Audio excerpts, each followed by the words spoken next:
On va continuer l'après-midi avec la présentation du troisième groupe de travail. Alors, je ne suis pas très technologique. Voilà. Et donc, je vais appeler Viken Joshi, qui est l'étudiant de Sciences Po qui nous a aidés sur ce groupe de travail-là. Et les deux coprésidents, Alexandre Rambaud et Mélanie Berger. Voilà. Merci.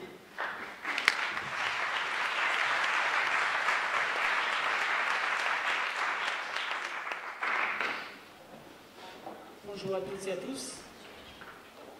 Il y a quelques années, lorsque j'ai commencé mes études de gestion d'entreprise, ou de management, comme on peut l'appeler pour faire plus cool, j'ai fait deux découvertes qui m'ont surpris. La première était celle de la tyrannie des tableaux Excel. Combien d'employés n'ont pas de contact physique avec l'activité de leur employeur? Pour beaucoup d'entre eux, cela consiste à faire des calculs abstraits dans des tableaux successifs.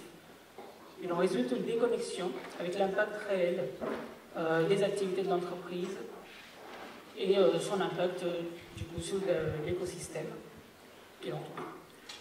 Et la deuxième découverte, plus importante des deux, et plus surprenante, est le rôle central que joue la comptabilité, un sujet que j'avais cru jusqu'alors non fondamental pour l'existence d'une entreprise.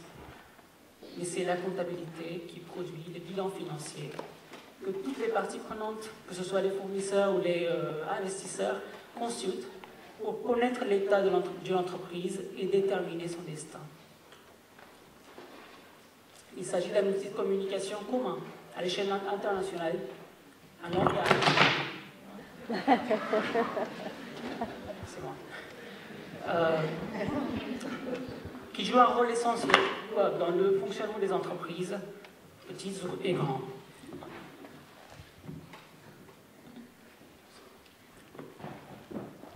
Or, la défaillance fondamentale réside dans le fait que les comptables du monde entier, dans leurs calculs de pertes et profits, d'actifs et de passifs, n'ont pas à se soucier des dommages que l'entreprise cause à son écosystème, notamment à l'environnement. Une chose est sûre, si nous voulons sauver la planète, nous devons lui donner une chaise autour de la table. L'environnement et la société dans laquelle l'entreprise opère doivent être considérés comme des parties prenantes, au même titre que les fournisseurs, les investisseurs ou les consommateurs. L'un des moyens d'y parvenir est d'intégrer dans nos bilans financiers la dette que l'entreprise contracte à l'égard de l'environnement dans le cadre de ses activités. C'est précisément ce que permet la méthode comptable dite CARE. Dans la transition vers une économie plus responsable, les gouvernements réfléchissent à des mesures compensatoires ou punitives. Et c'est transitoire, du bricolage. L'une des façons de changer fondamentalement et durablement les actions de nos entreprises en faveur de l'environnement est de modifier substantiellement nos pratiques comptables actuelles, voire de les remplacer entièrement. Comment parvenir à un tel changement? Avec quelles actions devrions-nous commencer à avancer dans cette direction-là? Ces deux étaient des questions centrales que s'est posé le groupe de travail comptabilité. Et ça n'a pas été facile, mais aujourd'hui, j'invite du coup Mélanie et Alexandre pour vous présenter les propositions qui sont le fruit de réflexions et débats de longs mois. Voilà. Merci.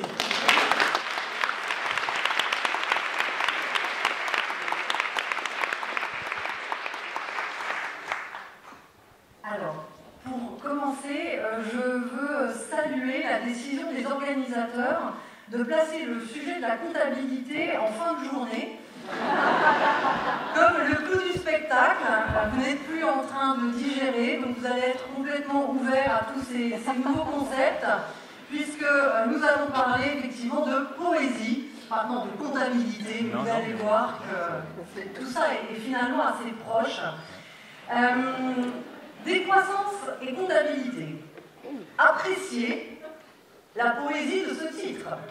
À première vue, tout oppose comptabilité et décroissance. Bon. Alors, décroissance et comptabilité qui sont unis par cette conjonction de coordination, c'est audacieux. Et pourtant, en fait, on s'est posé la question de pourquoi la décroissance doit s'emparer de la comptabilité. Pourquoi la comptabilité peut amener à la décroissance. Cher Alexandre. Merci beaucoup de me passer la parole comme ça. Donc effectivement, ce qui se passe, c'est que parler de comptabilité dans le cadre de la décroissance, de l'écologie, c'est toujours quelque chose qui, très souvent, en première intention, peut être un peu étonnant, voire crispant. Et à titre personnel, moi le premier, je ne viens pas du tout du monde de la comptabilité à la base, je suis plutôt scientifique, qui, par affinité plus que ça sur les questions déjà sociétales et progressivement sur les questions de sciences écologiques, s'est dit tiens, je vais regarder du côté de l'économie. Et assez naturellement, en fait, on pense économie, en fait, justement, sur les interactions sciences humaines, sociales, et donc économie de l'environnement, économie écologique. Et c'est grâce à quelqu'un que je veux vraiment saluer, qui s'appelle Jacques Richard, qui vraiment est un des pionniers sur ces questions-là, que j'ai découvert l'envers du décor et qui m'a personnellement permis de comprendre ce qui était derrière la comptabilité. Donc, ce qui a vraiment animé le groupe de travail, c'est justement de revenir sur cette question, mais pourquoi aussi la comptabilité, avec, alors autour de la table, des personnes assez convaincues, mais selon des points de vue différents, et puis des visions de la chose comptable différentes et de l'insertion dans les questions écologiques et des croissances différentes. Alors, la première chose, c'est que quand on pense comptabilité, souvent on pense directement capitalisme. Comptabilité, c'est le capitalisme. C'est pas du tout vrai. La comptabilité, en fait, et c'est ça qui est intéressant, c'est que ça a une longue histoire, très longue histoire anthropologique. Ça naît pendant la Mésopotamie, et ça a accompagné toutes les civilisations humaines. On a des comptabilités bouddhistes, on a des comptabilités autogestionnaires, on a à peu près tous les types de comptabilité existantes.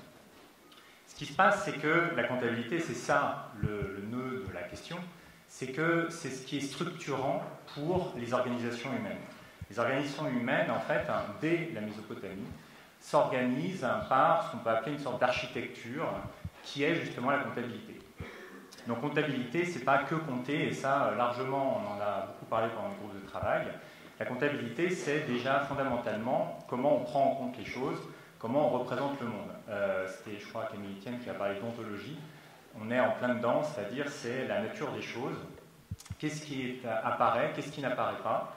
Il y a même des historiens de la pensée économique qui expliquaient la comptabilité, c'est mettre des choses dans des cases. Le problème, c'est quelle chose et dans quelle case, et que ça résume une énorme partie des problématiques d'organisation humaine. Donc déjà, on a ça, voilà, quelle chose, quelle case. Actuellement, on n'a aucune case reliée aux questions socio-environnementales dans les organisations humaines, justement. Et c'est déjà en soi un problème. Et puis après, qu'est-ce qu'on met dans ces cases, si on avait ces cases, et lesquelles, comment procéder. La comptabilité, être comptable de ses actes, c'est être responsable de ses actes. La comptabilité, elle est associée aux notions de responsabilité. Donc c'est quelque chose qui est vraiment intimement lié dans la chose comptable, le fait de mettre en évidence les responsabilités des organisations humaines. Et la question de compter, en fait, elle arrive progressivement. Et d'ailleurs, en écho à ce que Cyril Dion disait, c'est que compter, C-O-M-P-T-E-R, et compter, C-O-M-T-E-R, ont la même origine. D'ailleurs, c'est pourquoi la comptine, d'ailleurs, s'écrit encore C-O-M-P-T-I-N. Et ce qui se passe, c'est que la comptabilité, c'est raconter quelque chose sur l'organisation. Et qu'est-ce qu'on raconte? C'est pour ça que derrière la comptabilité, il y a des formes de poésie. Des poésies parfois un peu difficiles à voir. Mais c'est vraiment compter quelque chose, au sens où on raconte quelque chose. Et on raconte en mettant en évidence des responsabilités, on raconte en mettant en évidence ce que l'on veut faire, ce qu'on aimerait faire, et là où on voudrait aller. Le problème, c'est que ces dernières années, ça s'est un peu sclérosé, on va dire. Et du coup, voilà, il y a un enjeu à ce que largement la décroissance se saisisse de la question comptable, d'autant plus que si elle ne s'en saisit pas, d'autres s'en saisissent. Et ça, on va y revenir. Et s'en saisissent pas forcément dans le sens de la décroissance, voire même dans une anti-décroissance, et on va en reparler. Donc ça, c'est une première chose sur pourquoi y a-t-il un intérêt fondamental à ce que la décroissance se saisisse de ça, c'est qu'il s'agit de réorienter les organisations humaines et de s'en saisir par leur langage, par leur architecture, la façon dont elles expriment leurs orientations. Et la deuxième chose qui a fait vraiment, enfin qui était émergée pendant les discussions, c'est l'idée que la décroissance, alors c'est quelque chose, bon, le mot, ça a été rappelé, peut faire peur, on dé quelque chose, le mot dé est toujours un peu négatif. En plus, bon, il y a malheureusement cette question de l'association décroissance-récession, je ne vais pas revenir là-dessus, c'est malheureusement une des grands débats sur voilà, les confusions. Et ce qui se passe, c'est que derrière la décroissance, il y a une vision qui a tendance parfois à être un peu top-down. En fait, voilà, il faut décroître. Bon, voilà. Donc il y a une sorte de prémisse, et c'est souvent ressenti comme ça. Ce qui se passe, c'est qu'on peut peut-être voir les choses autrement, retourner le problème en disant, prenons une autre prémisse. Partons des organisations humaines et repensons que l'économie n'est que la résultante des organisations humaines. L'économie n'existe pas comme ça, ex nihilo, c'est pas quelque chose d'intrinsèque. L'économie n'est que la résultante des organisations humaines, organisations privées, publiques, organisations domestiques, etc. etc. D'ailleurs, l'économie, ça veut dire administration du foyer. Et donc, si on repart de là, peut-être qu'on peut dire, si on inscrit dans les organisations bien une autre vision, une autre responsabilité, et la question du prendre soin, on en a parlé, ça a été évoqué. Je vais citer une autre, avec le prendre soin, c'est la notion de préoccupation. Ça me permet de citer Latour, qui a eu une grande influence aussi sur Sciences Po et qui nous a malheureusement quittés l'année dernière. Mais donc inscrire de nouvelles sources de préoccupation à l'intérieur même des systèmes comptables et donc des représentations et des narrations des organisations. Et si donc on part de ces prémices, mettons en fait les préoccupations, ces préoccupations-là, au niveau des organisations et regardons là où on va. Il y a de très très très fortes chances qu'on arrive à la décroissance, mais sous un autre angle, c'est-à-dire la décroissance qui se fait et qui part en fait de cette question de inscrivons véritablement le respect du monde dans nos organisations et voyons où nous allons. Ce qui renverse en fait le problème. Et donc c'est dans cet état d'esprit qu'on a travaillé, raisonné, et comme il a été dit d'ailleurs en introduction, les travaux par exemple de la chaire comptabilité écologique que j'ai plaisir l'honneur d'animer travaillent activement là-dessus, c'est-à-dire c'est même plus que des choses purement théoriques, c'est aussi opérationnel, et c'est ça qu'on a essayé aussi de mettre en œuvre, de discuter. Bon, je vous avais prévenu qu'on allait parler de poésie. Alors, évidemment, ça n'a pas été simple au sein de ce groupe de travail parce qu'on a eu l'audace de mélanger des intellectuels, des chercheurs, mais aussi des gens de terrain à qui, alors moi je fais partie de ces gens de terrain, parfois je leur disais, je ne comprends pas ce que vous dites en fait, je ne comprends pas les mots que vous mettez les uns derrière les autres. Donc ça a été un peu compliqué, il a fallu faire beaucoup d'efforts pour que tout le monde puisse se remettre un peu à niveau.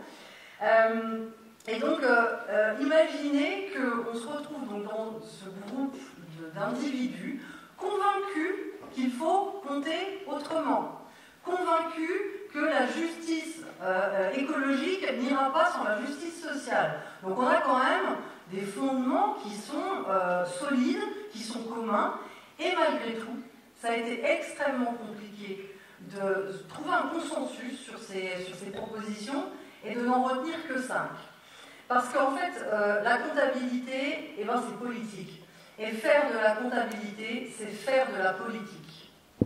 Oui, voilà, ça c'est quelque chose effectivement qui a beaucoup traversé les discussions et qui est vraiment un point nodal dans la compréhension de la comptabilité. C'est politique et c'est même géopolitique. C'est-à-dire qu'à l'heure actuelle, on n'en parle pas beaucoup, en tout cas pas assez. Aurore Laluc d'ailleurs est revenue dessus sur ce qui se passe au niveau européen, mais au-delà d'un conflit actuel entre l'Union européenne et une instance, par exemple une instance qui s'appelle l'International Sustainability Standards Board, l'ISSB. Je ne sais pas si vous la connaissez, si vous en avez déjà entendu parler. Voilà, main levée. Ah oui, quand même. D'accord, alors, très bien. C'est rare. Non, je dois dire que quand même, voilà, on a un taux de personnes qui connaissent qui n'est pas totalement représentatif, malheureusement, à la population actuelle, mais qui fait que donc les SSB, comme le savez donc sûrement, est un organisme international qui est une émanation alors de beaucoup d'acronymes, hein, l'IASB, donc l'International Accounting Standard Board, donc le conseil en fait de normalisation comptable internationale, qui est un organisme, c'est un des plus puissants organismes mondiaux dont on parle très peu, on parle beaucoup du FMI, la Banque mondiale, l'IASB on en parle très peu, mais qui a réussi à imposer des normes de droit privé, c'est-à-dire c'est un organisme privé, hein, qui n'a absolument aucun compte à rendre à aucun État, il n'y a aucune souveraineté démocratique dessus, mais a imposé des normes comptables, donc d'orientation des organisations, notamment à l'Union européenne. Alors là, il y a eu vraiment, ça s'est fait au début des années 2000, ça s'est traduit par une directive en 2002, donc quelque chose de très politique, hein, en disant que maintenant, eh bien, les grandes organisations européennes vont utiliser les normes qui sont émises par cette organisation. Cette organisation a décidé de s'attaquer aux questions de durabilité. Et alors là, je peux vous le dire, pas du tout sous un angle de décroissance. Hein. C'est vraiment pas du tout leur critère. Et c'est là où on a la question politique. Oui, on peut, la comptabilité, c'est des narrations, c'est une organisation, mais on peut très bien, sous couvert de parler de durabilité, orienter vers quelque chose qui va encore vers plus d'exploitation des écosystèmes, tout en disant on fait du vert. C'est exactement ce qui est en train de se passer. L'Union européenne essaye un peu de contrer ça, avec toutes les difficultés qui ont été rappelées, mais il y a actuellement donc il y a vraiment un conflit géopolitique, et il ne faut jamais oublier que la comptabilité, c'est fondamentalement géopolitique, c'est fondamentalement politique. Et nous avons fait un rêve. Nous avons fait le rêve de doter la comptabilité, la décroissance, d'une comptabilité. Nous avons fait le rêve que ce projet ne soit pas celui de quelques élites déconnectées. Nous avons fait le rêve que les citoyens et les citoyennes s'emparent de ce chantier dans un processus démocratique. Nous avons fait le rêve que la gouvernance de la comptabilité soit définie via une approche par les communs, où chacun, chacune, puisse redéfinir les grandes orientations que celle-ci doit suivre. Nous avons fait le rêve d'une expérimentation à l'échelle nationale ancrée sur les territoires. Et nous avons un plan pour que ce rêve se réalise. À partir de l'été 2023, attention, ça va aller très vite, notez bien. À partir de l'été 2023, nous proposons de lancer les cahiers de doléances de la comptabilité pour que les communautés locales puissent transmettre leurs sources de préoccupation. Nous proposons à l'automne 2023 la création d'un comité d'experts qui sera chargé d'analyser ces cahiers de doléances. Ce comité sera représentatif des parties constituantes, économie, société civile, ONG défenseuses de l'environnement, pas du tout, comptabilité en soutenabilité forte, droit, gouvernance. À partir de janvier 2024, ce comité rédigera ainsi une proposition de loi dessinant les grandes orientations de la comptabilité au XXIe siècle, en refondant également le fonctionnement de l'ANC, donc l'autorité des normes comptables. Sa gouvernance doit faire de la comptabilité un commun de la société française. Voilà. Ça, c'est notre rêve et le plan pour lui donner vie. Mais pour que ce plan...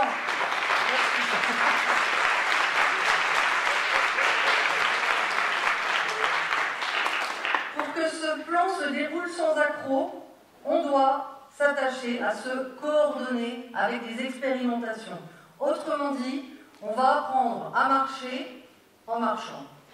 Pour cela, nous avons besoin à minima de volontaires pour expérimenter les comptabilités écologiques, collectivités, entreprises, associations.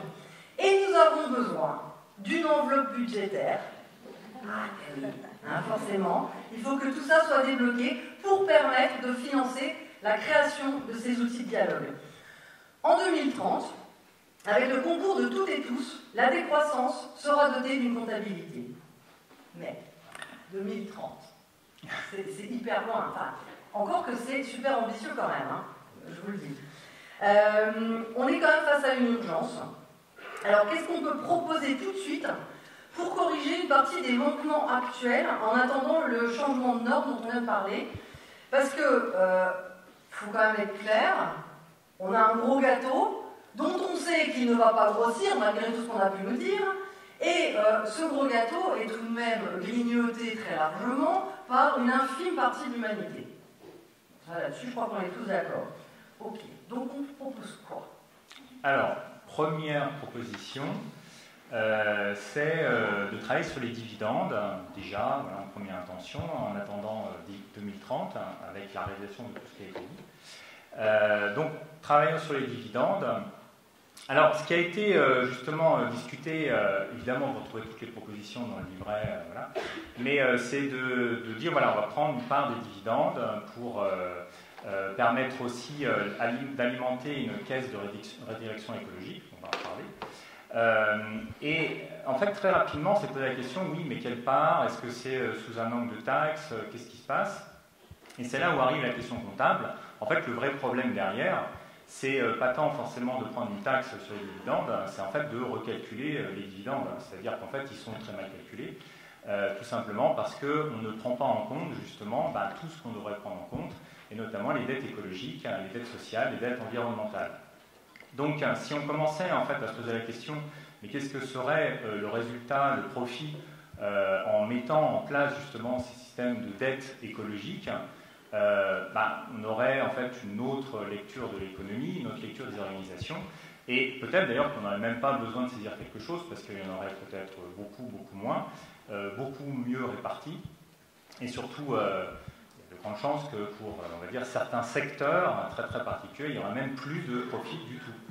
Donc ça permettrait aussi d'avoir une autre lecture des performances et de pouvoir vraiment rediriger correctement l'économie.